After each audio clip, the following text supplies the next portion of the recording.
Welcome to another edition of the Jeff Crilley Show. I am your host, Jeff Crilley, and I'm delighted to have Dr. Jeannie Whitman. She is a licensed clinical psychologist and a longtime friend. Thanks for being on the show. Thank you for having me, Jeff. Appreciate it. And I got to tell you, your blue goes perfectly with the walls, and you look amazing. Thank you for that. So we're going to talk about stress today, because we were talking off the air, and you were saying that so many Americans are just stressed out of their minds. Where is the stress coming from? I think it's coming from some of which is the world that we live in, and some is our own problems that I think we add to our own stress. So it's more about how we choose to cope with the problems that we have, because we live in a stressful age. You know, they have done surveys, and they say that the young people are the most stressed out of all.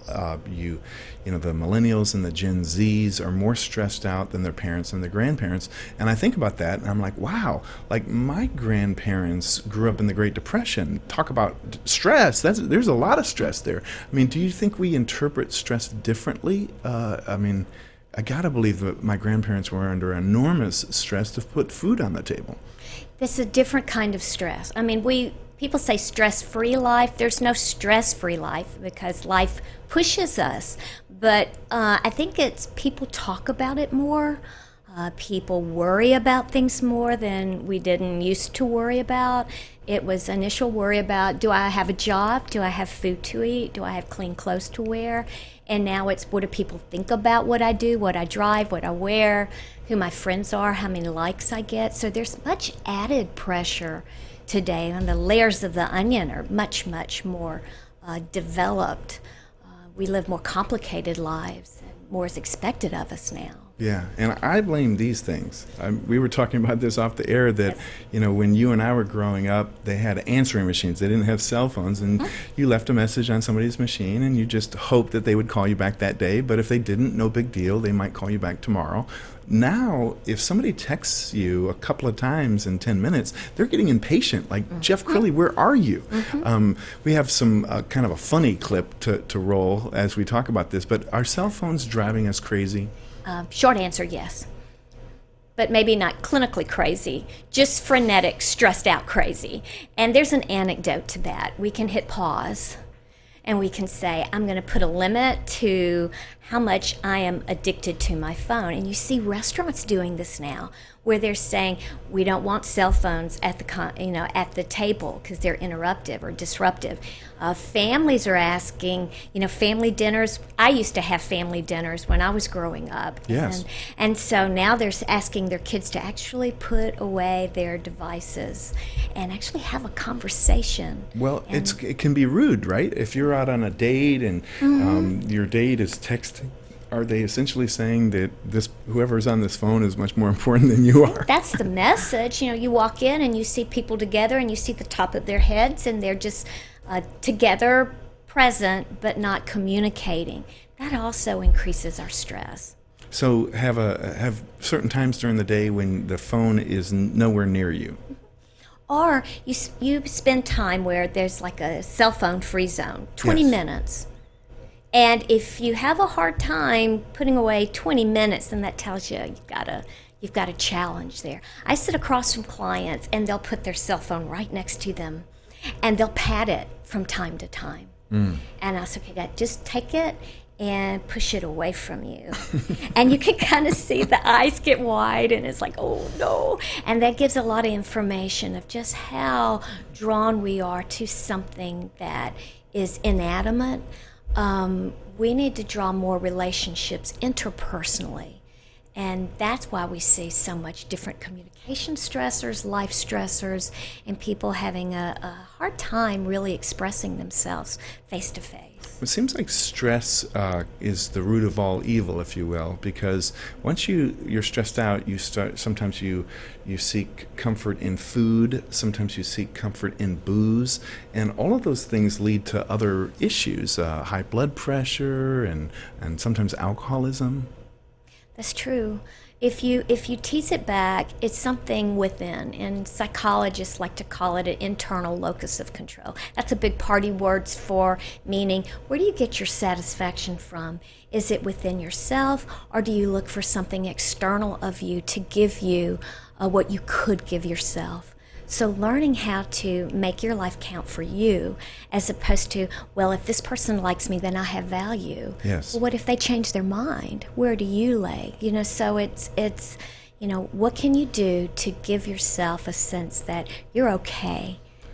Let's talk about work stress, and we've got a little video of kind of outrageously stressed out people. Most people aren't taking the computer and smashing it, hopefully, at work, but work stress is a big deal, isn't it? That's a little extreme. This gentleman probably had some cues that he was having a bad day way before that happened. But workplace aggression, workplace stresses, it's funny, but also not so funny. We're having a lot of people who are getting fed up, and then they're taking their anger out in inappropriate ways. Yes. So learning to catch things before they get that extreme. What are you doing to help lower your stress? How are you sleeping? When I talk to people, I want to know how they sleep, because that's a great indicator of how well you're doing. What your appetite is like. How much physical activity are you getting? How self-absorbed are you? And so how ruminative, meaning thinking about, and not actually getting in your life. Those are warning signs. Do we need to take some cues from the Hawaiians? I mean, the whole state motto is hang loose, and, Yes. and if you say, I'll see you at 1, that might not mean 1, that might mean 2. That could be a de-stressor for the person who holds that worldview, but highly stressful for people who, need to be on time.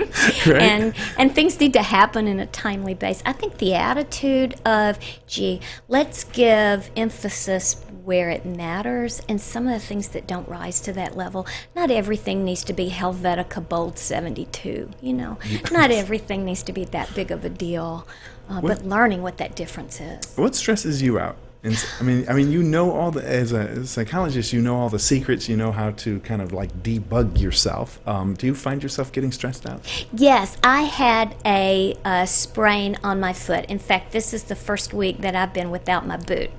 And my doctor said, how will I know when it's ready to come out of the boot? And my doctor said, you'll know when you know. And that drives me a little crazy. What do you mean I'll know when I know? I want to know when I know. And so I want some data. But see, I was trained as a scientist, so I like data. Mm-hmm. And so when it's, a lot of that ambiguity, I struggle. So I have to do some self-talk about, trusting myself and allowing things to just kind of, seek its own level. So that kind of stuff can stress me out. What about, somebody told me that even 30 seconds of breathing exercises can lower your stress level.